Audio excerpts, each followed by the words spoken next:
Maë, tu es une femme. On peut parler maintenant, Je suis un garçon. Maë. Monsieur, vous pouvez lui parler. Nous, on va commencer. Bon, après, même si vous dites que c'est plus votre mère, ici, il y a un principe, on respecte les femmes. Et moi, je suis sorti d'une femme, donc j'ai horreur qu'on manque de respect aux femmes. Encore plus forte raison à une personne qui est quand même plus âgée que vous. Donc, elle a le droit de se prononcer. Je pense que vous aussi, vous avez le droit de dire ce que vous avez à dire, mais dans le respect de sa personne. D'accord, monsieur. Excusez-moi. Donc, au deuxième songe, je suis allé voir ma soeur et pour lui raconter ce qui se passe. Et à ma grande surprise, elle dit, moi-même, je veux te voir aussi.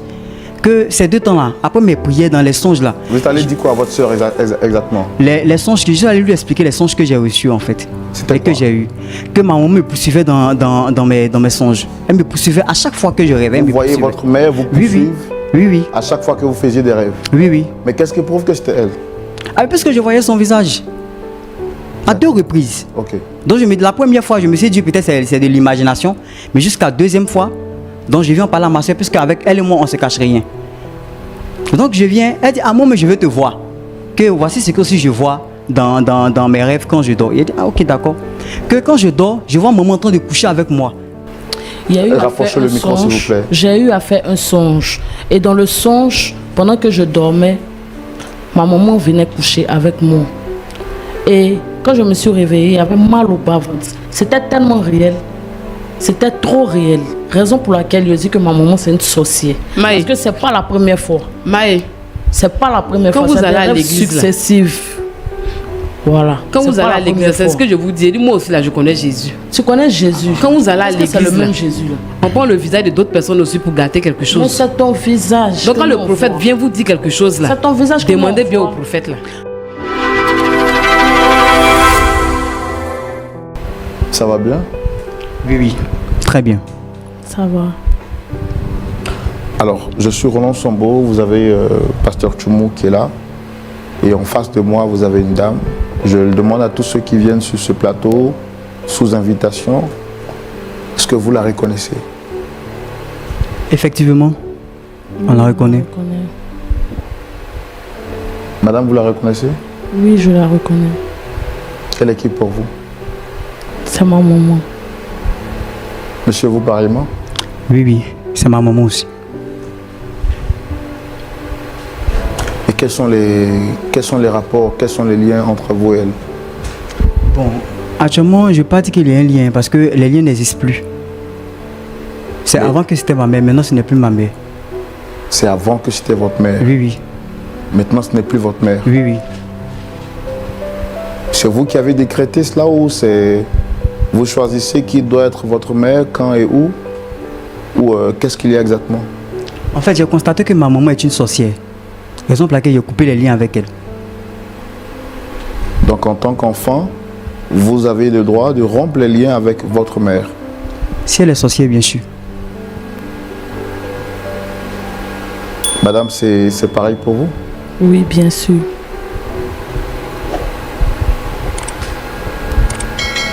Alors, sur la base de quoi vous la traitez de sorcière?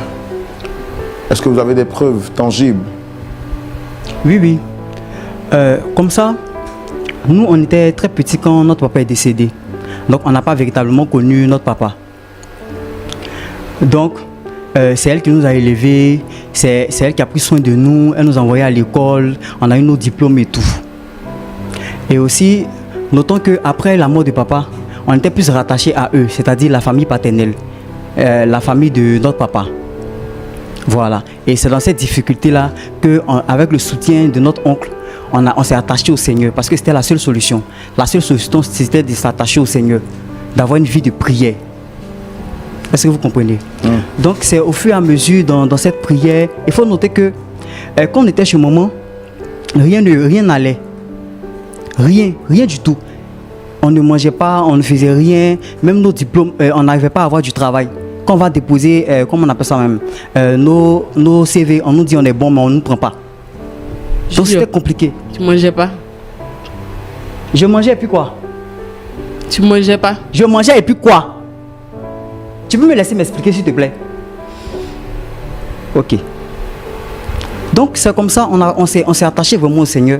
Et dans les prières, moi j'ai eu des révélations, excusez-moi. Donc dans mon premier songe, je vois ma maman en train de me poursuivre. Il dit bon, c'est sûrement l'imagination. Et encore une deuxième fois, ça se répète. Avec quel pied? Le feu qu'on a versé sur tes pieds. Avec quel pied? Le feu qu'on a versé sur tes pieds. C'est pas à vous deux là que je disais que j'avais mal aux pieds là. On te bombarde parce que tu es une sorcière. On peut parler maintenant. Maë, tu es une femme. On peut parler maintenant, Je suis un garçon. Maë. Monsieur, vous pouvez lui parler. Nous, on va commencer. Bon, après, même si vous dites que c'est plus votre mère, ici, il y a un principe, on respecte les femmes. Et moi, je suis sorti d'une femme, donc j'ai horreur qu'on manque de respect aux femmes. Encore plus forte raison, une personne qui est quand même plus âgée que vous. Donc, elle a le droit de se prononcer. Je pense que vous aussi, vous avez le droit de dire ce que vous avez à dire, mais dans le respect de sa personne. D'accord, monsieur. Excusez-moi. Donc, au deuxième songe, je suis allé voir ma soeur et pour lui raconter ce qui se passe. Et à ma grande surprise, elle dit, moi-même, je veux te voir aussi. Que ces 2 temps-là, après mes prières dans les songes là. Vous êtes allé dire quoi à votre soeur exactement? Les songes que je suis allé lui expliquer, les songes que j'ai reçus en fait. C'était que j'ai eu.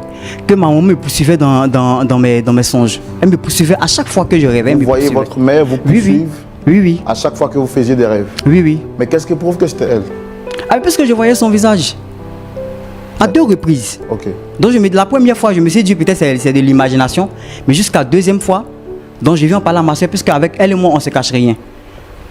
Donc je viens, elle dit, moi, mais je veux te voir. Que voici ce que aussi je vois dans mes rêves quand je dors. Il dit, ok, d'accord. Que quand je dors, je vois maman en train de coucher avec moi. Il dit, aïe. Et puis en plus de coucher avec moi, elle me poursuit. Il dit, mais c'est le même rêve que nous avons. Donc, puisque nous deux, on ne sait pas où se mettre, donc on allait voir notre oncle. Lui, il est prophète. Donc c'est lui qui nous a dit, il ne voulait pas nous faire peur, mais maman est une grande sorcière du village. Votre oncle, c'est qui? Quel oncle? Norbert. Donc Norbert t'a dit que moi je suis une sorcière. Maman, lui, c'est un prophète. Ce qu'il dit là, c'est ce qui est juste. Et puis, tu crois Norbert? Non, en plus de croire Norbert aussi, je te vois dans mes songes. Ça veut dire que c'est moi et puis Norbert, on te poursuivait, c'est moi seul. Pas la calculer. Donc tu nous as appelé, c'est pourquoi au juste? Mon fils, tu as vu leur comportement. C'est pourquoi quand je les appelle là, ils ne décrochent pas. Donc vous me laissez, je vais terminer mon histoire. Donc on allait voir, c'est lui qui nous a dit que votre maman est une grande sorcière du village. Et d'accord, donc séparez-vous d'elle. Il a dit oui, c'est vrai. En plus de ce que tu viens de dire, avec nos songes là, ça colle. Lui, il avait quelle preuve à vous dire que votre mère était sorcière? Lui, c'est le prophète. C'est lui qui nous a conduits en fait dans la foi chrétienne. Quand il dormait, il la voyait en train de oui, il nous a dit ça aussi. Lui en tant que prophète? Oui. Il dit qu'il ne voulait pas nous faire peur, mais après il nous a dit. Lui aussi voyait votre mère en train de le poursuivre? Oui. Lui en tant que prophète? Oui. Ok. Allez-y. Donc il nous a dit, séparez-vous d'elle. Donc on est parti. Je lui ai dit, moi avec Maï, on va partir de la maison parce qu'ici on n'arrive pas à se retrouver. Quand on va sortir, voilà, on va mieux se retrouver parce qu'ici là, on est fatigué, on n'arrive pas à avancer et tout ça là. Donc nous on va partir. Et quand vous dites que vous êtes fatigué, vous n'arrivez pas à avancer, qu'est-ce que vous n'arriviez pas à faire exactement? C'était quoi? On n'arrivait pas à avoir du travail, elle n'arrivait pas à se marier, il y a plein de choses qu'on n'arrivait pas à faire. Même manger, tout ça, c'était difficile. Attendez, donc pour manger, c'est les sorciers qui vous empêchent de manger? Mais c'est parce qu'elle faisait la sorcellerie qu'on n'arrivait pas à manger. Junior, la manière dont je me suis battue là, pour vous mettre à l'école. Tu t'es battu comment même? Quand tu dis te battu, ça m'énerve. Tu t'es battu comment? Tu t'es battu comment? Les petites choses dehors là pour vous mettre à l'école. J'ai mal fait. Mais jusqu'à présent, quand tu fais pas enfant, on dit c'est pas bon, c'est mauvais. Quand tu fais encore là, c'est pas bon. Tu fais pas enfant, tu étais stérile. Aujourd'hui encore, tu as fait 2 enfants encore là, c'est un problème. C'est moi qui est venu vous manger. Bon monsieur, moi j'en ai fini. Depuis que vous êtes petit là, je vous ai pas mangé. C'est maintenant là, je vais vous manger. Mais on ne mange pas un poussin. On ne mange pas un poussin. On l'engraisse et puis quand il est dit qu'il devient enfant, maintenant on le mange. Non, c'est ce que tu attendais. Mais et comme nous sommes sortis. Poussin là, qui t'a dit qu'on mange pas? Toi, tu peux manger un poussin? Il y en a d'autres qui mangent poussin, non? Le poulet de 2000 là, c'est arrivé. Ok. Il y a dit poussin, il n'a pas dit poulet de 2000. Je te dis que Si je voulais te manger là, c'est pas maintenant. J'allais même t'avorter. Ah, maman, on ne sait jamais. Maï, tu es dedans. Tu es sorcière. Tu es dedans. Enfant là, tu vas faire aussi. Le combat est spirituel et non physique. Il n'y a plus rien à dire. Parce qu'actuellement, nous sommes dans un temps de prière très violent. Si tu t'amuses là, tu vas mourir mal. Hein? Donc si tu es dedans, il faut quitter dans un moment. Maman, si tu es intelligente là, il faut chercher à nous dire la vérité. Parce que de la manière dont tu as été bombardée là, jusqu'à la fin de l'année, ça va pas aller pour toi. Hein. Je connais Dieu aussi. Ça, il te dit la vérité.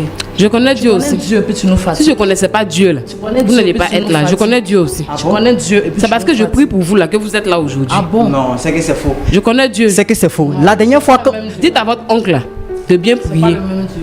D'accord. La dernière fois quand j'ai fait le songe, je peux venir te voir. Après le songe, je me suis réveillé. J'ai dit, ah mais c'est que tu es en train de faire là. Je te vois dans mon songe, je te voyais en train de déféquer sur nos diplômes et de déchirer nos diplômes. Quand je me suis réveillé, tu es en train de faire la même chose. Non, tu es en train de brûler. Là, tu es encore dedans. Oui, je suis encore dedans. Junior, je sais lire. Attendez, qu'est-ce qui s'est passé exactement avec les diplômes? Il y avait eu quoi avec les diplômes? Dans mes prières, j'ai fait encore un autre songe. Que je vais parler de ça maintenant. J'ai fait un autre songe où dans le songe, elle est en train de brûler nos diplômes après avoir déféqué là-dessus. Donc je me réveille, je vois maman en train de brûler des papiers. Je vois ce sont nos diplômes. Il y a des moments, tu es en train de brûler nos diplômes. Elle dit c'est pas lit. Elle est en train de brûler votre diplôme physiquement ou en rêve? Physiquement. Elle est en train de brûler des papiers physiquement. Et quand j'ai vu, elle dit mais ce sont nos diplômes que tu es en train de brûler. Elle dit qu'elle ne sait pas lire. Mon fils, je vais allumer du feu. J'ai déposé le fourneau là. J'ai mis un peu de charbon. J'ai trouvé des papiers dans la maison là-bas. J'ai pris briquet là, j'ai allumé. J'ai mis juste en bas, comme on fait au village là. L'enfant l'a dit, j'ai brûlé ses papiers. Il dit, je ne sais pas lire.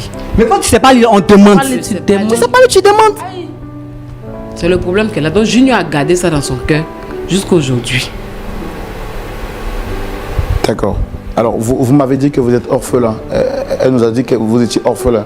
Oui. Vous n'avez pas vite connu votre père. Oui. Et c'est elle qui s'est occupée de vous. Oui. Depuis votre enfance jusqu'à aujourd'hui. Oui. Elle nous a aussi fait savoir qu'à la mort de votre père, les beaux-parents, ses beaux-parents, vous avez mis dehors.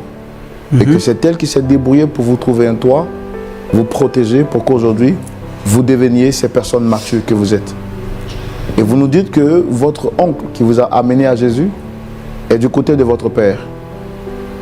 Il était où lorsque on vous mettait dehors avec votre mère? Mon fils, merci. Il était là.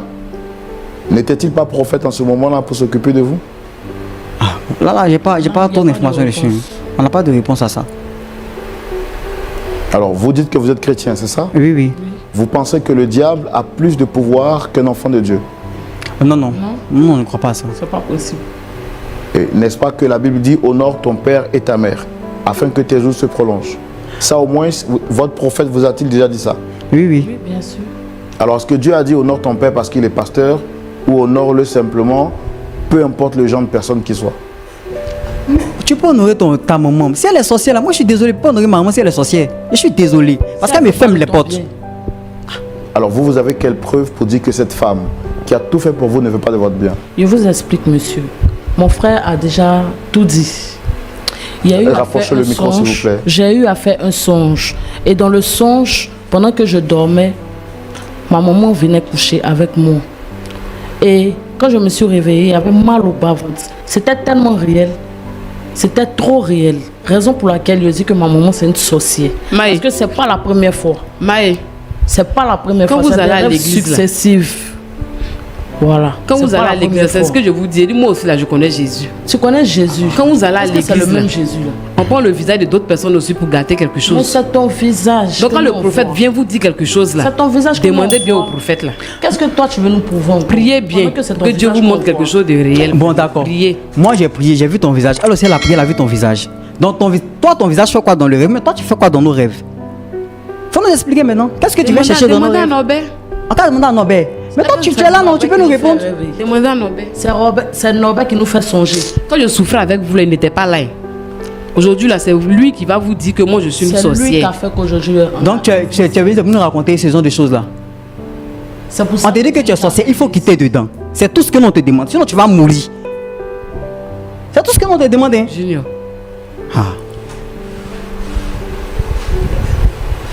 Donc parce qu'elle est sorcière, vous ne voulez plus avoir affaire à elle, c'est ça? Je veux plus rien avoir à faire à moi. Elle bloque nos affaires. Et qu'est-ce qu'elle a bloqué dans votre vie, vous particulièrement? Elle a bloqué quoi? Moi particulièrement. Rapprochez le micro s'il vous plaît. Moi particulièrement, je suis une belle femme. Je rencontre des personnes. Ils couchent avec moi, ils me laissent. Il n'y a pas quelqu'un qui veut faire du sérieux avec moi. Attendez, vous êtes chrétienne? Je suis chrétienne. Et vous rencontrez des hommes, vous n'êtes pas mariés, vous couchez avec eux? Non, non. Je peux rencontrer une personne tout de suite qui peut me promettre le mariage et tout. Je me laisse aller. Mais attendez. Après, la personne me laisse. Attendez, mais en quoi est-ce que votre mère est responsable du fait que vous vous laissez aller parce qu'un homme vous promet un mariage? Est-ce que c'est ce que la Bible vous demande? Non, monsieur, mais je suis désolée. C'est pas tout le monde qui est marié vierge. Alors, donc vous laissez aller par les hommes, vous désobéissez à la parole de Dieu et vous tenez votre mère pour responsable? C'est pas seulement ça. C'est pas seulement le mariage. Même mes activités. Même mes activités. Quand je vais déposer mes dossiers. Mais pourquoi vouloir tenir pour coupable la pauvre dame? Mais parce que c'est elle. C'est elle, on voit partout. Si vous aviez des enfants quand vous traitez de la sorte, vous auriez aimé? Je suis désolée si mes enfants me voient dans le rêve. On va s'expliquer. Si c'est pas moi, je vais prier pour que... Je sais pas. Je sais pas. Franchement. Ça fait combien d'années que vous êtes chrétienne, vous? Depuis que papa est mort. D'accord. Pasteur Tchoumo, je vais vous donner la parole. J'ai plus de questions. Ce sera dans la rubrique à la loupe de la parole. Pasteur Tchoumo. Oui, mon frère Roland. J'aime la manière dont vous répondez avec vivacité. Oui. Alors, voici un frère avec sa sœur en complicité qui décide de régner leur maman. Parce que pour eux, elle est sorcière. Grave, la fille qui se nomme Maï, dit qu'à chaque fois qu'elle rencontre des hommes, ces derniers la vont avec elle, lui promettant le mariage, mais le mariage n'aboutit jamais. À cette attitude, je lui pose la question de savoir est-ce qu'elle est chrétienne. Elle me répond que toutes les femmes mariées n'ont pas été mariées faussement vierges. Et que celle qui est à l'origine du fait des promesses non tenues, c'est la pauvre dame qui serait une sorcière qu'elle voit chaque fois dans ses rêves en train d'avoir des rapports avec elle. Quel est votre point de vue, Pasteur Tchoumo? Merci. Merci, Roland. Ma soeur, ça va? Ça va, pasteur. Ton mari te manque? Eh, ça c'est pas question, on pose des... D'accord. Beaucoup même. Okay. Peut-être que s'il était là aujourd'hui, là, ça n'allait pas se passer comme ça. Tes enfants te manquent aussi? Beaucoup. Okay. C'est pourquoi j'ai décidé de venir ici. D'accord. Moi, je voudrais te dire une chose. Tu as dit tout à l'heure que tu connais le Seigneur Jésus. D'accord. Que tu es une chrétienne. Quand on est chrétien, Jésus a dit, vous aurez des tribulations dans le monde. Mais prenez courage quand j'ai vaincu le monde. La première chose que tu dois savoir, c'est que il faut que tu sois courageuse. Jésus a dit à Simon-Pierre, le diable vous a réclamé pour vous crippler, mais j'ai prié pour toi, Simon, afin que ta foi ne défaille. Amen, pasteur. Je ne veux pas que ta foi puisse baisser ou que tu puisses abandonner la foi. Lorsque on est né, on est ennemi du diable, parce que le diable est l'ennemi de Dieu. Et tout ce que le diable et les agents du diable peuvent faire pour que nous puissions avoir des problèmes et être malheureux, le diable le fait. Parce que le diable ne veut pas que les enfants de Dieu soient heureux, qu'ils soient dans la joie. Lui, il vient pour troubler notre cœur. C'est pour ça que Jésus dit que vos cœurs ne se troublent point. Croyez en Dieu et croyez en moi. Mais pasteur. Bon, je veux que tu puisses garder la foi. D'accord, pasteur. Tout ce que le diable fait est éphémère. Ça va passer. Tu n'es pas la première femme, tu ne seras pas la dernière qui subit cette situation. Donc, je veux t'encourager à garder la foi. Merci, papa. Le Seigneur qui t'a gardé depuis que ton mari est décédé, lui qui a permis que tu puisses vivre et que tu puisses élever les enfants, le Seigneur là, il est là. Bonsoir. Bonsoir, pasteur. D'accord. Bon, en fait, nous, on est content quand les gens se donnent au Seigneur, quand on croit en Jésus. Bon, je voudrais dire quelques paroles que Jésus a dites. Quand Jésus devait être enlevé, il a laissé quelque chose à ses disciples. Il a dit que lui, il s'en va au Père. Il s'en va au Père. Et il dit, allez par tout le monde et faites de toutes les nations des disciples. Voici les miracles qui accompagneront ceux qui auront cru. À mon nom, ils chasseront les démons.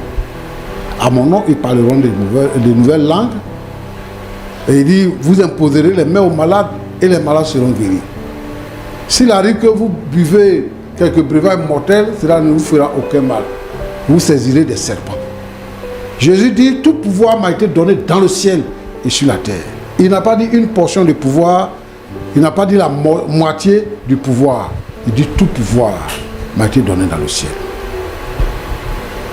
Mon petit, tu es chrétien? Oui, oui. Il faut réciter Jean 3,16. Car Dieu a tant aimé le monde qu'il a donné son Fils unique afin que quiconque croit ne périsse point et qu'il ait la vie éternelle. Toi, tu dis que ta maman est sorcière, qu'elle veut te tuer. Tu crois à la parole d'un prophète qu'à la parole du Seigneur Jésus-Christ. Toi-même, tu viens de réciter un verset qui dit, car Dieu a tant aimé le monde qu'il a donné son Fils unique, afin que quiconque croit en lui ne périsse point, mais qu'il ait la vie éternelle. Ce qui nous donne le droit de devenir chrétien, c'est le fait de croire en Jésus-Christ. Et la Bible dit que celui qui croit en Jésus ne périt pas. Qu'est-ce qu'un homme peut te faire? Qu'est-ce qu'un sorcier peut te faire? Qu'est-ce qu'un mystique peut te faire? Il ne peut rien faire. Parce que Jésus a reçu tout pouvoir. Et il dit, comme le Père m'a envoyé, je vous envoie. Yeah. Moi, je suis chrétien. Je n'ai pas peur des sorciers. Et il y a eu un problème chez moi. Et il y a un vieux qui m'a dit, mon fils, il faut laisser ça. Les gens ont tué les gens à cause de ça. J'ai répondu au vieux pour lui dire que le sorcier qui va me tuer là, sa mère n'est pas encore née. C'est fort. Comment toi et puis ta soeur, vous pouvez abandonner une femme qui vous a mis au monde, qui vous a élevé? Quand elle vous a mis au monde, que votre papa est mort là, on est venu la chasser. Vos parents paternels sont venus la chasser. Et elle est partie avec vous, aller faire travail de servante pour vous élever dans des conditions difficiles. Tu dis on ne mangeait pas. Elle vous a élevé avec son cœur. Vous savez dans quelles conditions vous êtes né? Toi la fille, est-ce qu'on t'a expliqué dans quelles conditions tu es né? Non. Pour qu'aujourd'hui tu dises que ta mère veut te tuer, que ta mère couche avec toi? C'est parce que toi-même, tu te prostitues, que le ciel est fermé sur ta vie et que tu ne peux pas te marier ou bien aller de l'avant. Les hommes avec qui tu couches là, tu les connais? Tu connais leur degré spirituel?